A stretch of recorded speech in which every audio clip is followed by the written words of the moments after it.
welcome back to the Salary Workshop, and as you can see we have a brand new robot. This is Lightfury. You may recognise this as the old chassis of Toothless. That's because it is. So we're going to have a look inside, so it makes it tick, and I've done a little something special with the lifter, something that I've experimented, so I'll show you that as well. So a bit of story on what was Toothless. Toothless was an idea with my eldest, and I may have took over when I was building it. The idea was pretty much, as you can see here, but with a vertical disc. Because of reasons, I couldn't quite get the spinning disc and parts and issues, hence why we are now having the new Toothless built for us. So I had a few spare linear actuators, so I converted what was the chassis into a lifter. This is what my eldest has been driving, and she won the Gladiator in 2019. So I suppose technically this is still the Gladiator champion in the UK anyway, Featherweight class. It's also won 2 of the Dojo Sportsman events, with my eldest driving it, and I've driven it as well. So when it was agreed that the new Toothless was going to be built, I didn't want to just chuck this, strip down the parts. There's a lot of history in this robot. So I had a few spare drills flying about, so put them in there and we built it. So shall we have a look inside?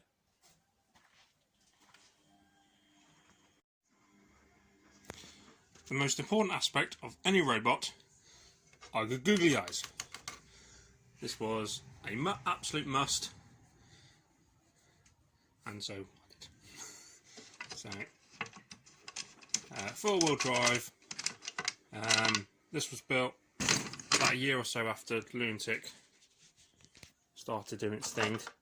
So, but what we did with this one is, you can see it's a lot wider than it is long. So the idea is to give us a much better turning circle while still having the 4-wheel drive and all that stupid stuff. So wheels, bog standard, white tyre, 100mm casters, nylon with white tyre, you know all this. Usual 12-volt drills, however I think some of these are 15 volts.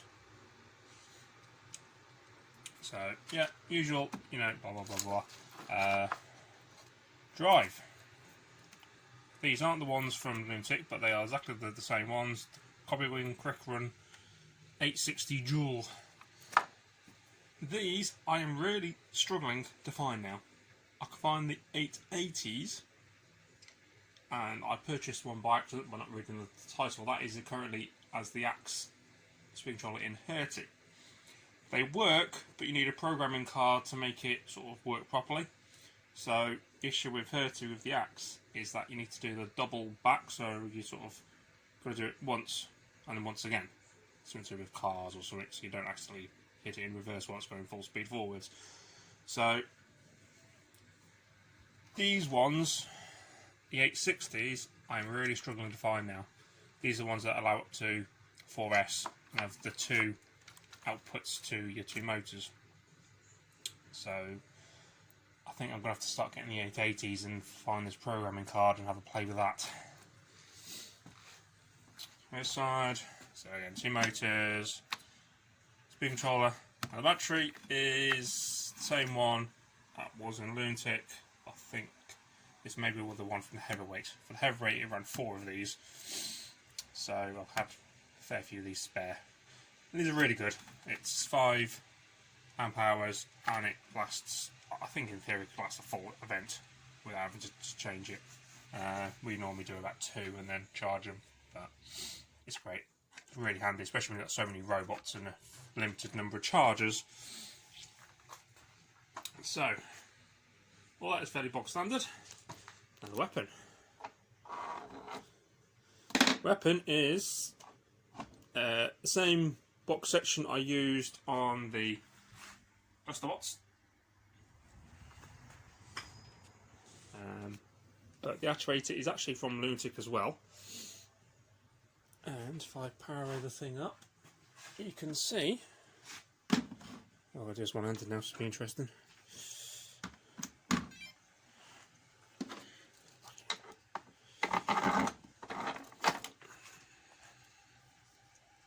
Please no magic smoke.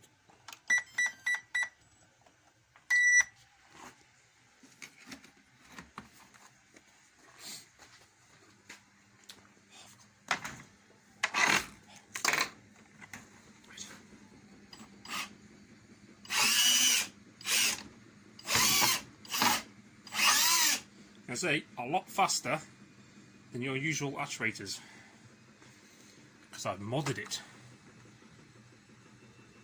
So, let's take the link out. Right, most actuators will come with one of these things.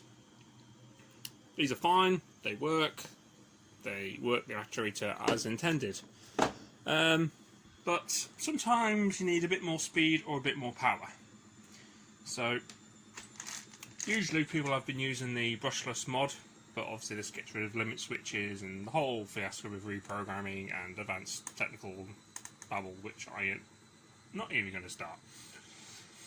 But what I was shown, that is a normal 550 drill motor, i.e. the ones you use for your drill motor drive.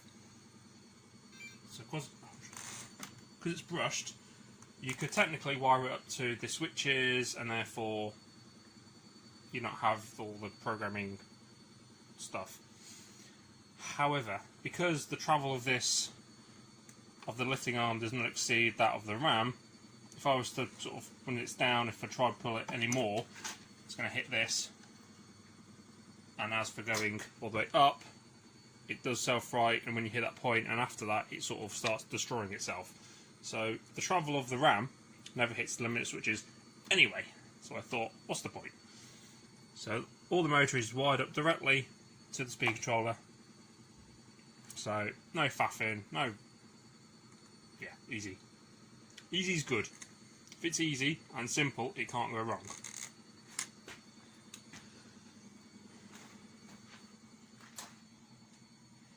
So, yeah, box standard. Because this will be primarily going into sportsmen to begin with, they've changed the rules to not allow forks and blah blah blah. Well, you are allowed forks, but only one. So we've just got the simple thing on the front. So, squeeze the rubbish in the back. Right, take it for a test drive.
Is spot on now.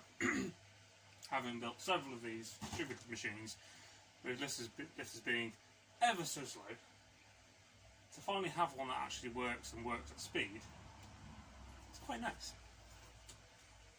So, yeah, this is primarily going to be a spare robot for now.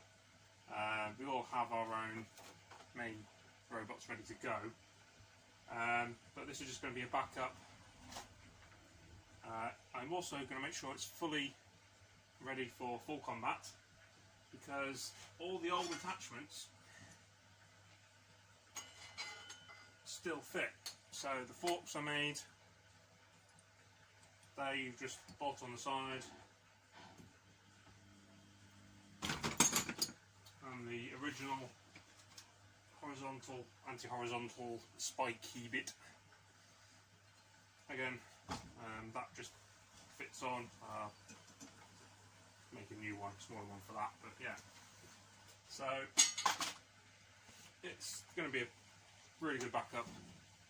If Lunatic 2 or the new Toothless decide to die or take too much damage, we'll have a backup ready to go. So yeah, quite pleased how well this has turned out actually. And bring on at events. Let's get this thing fighting and winning something again. Bye.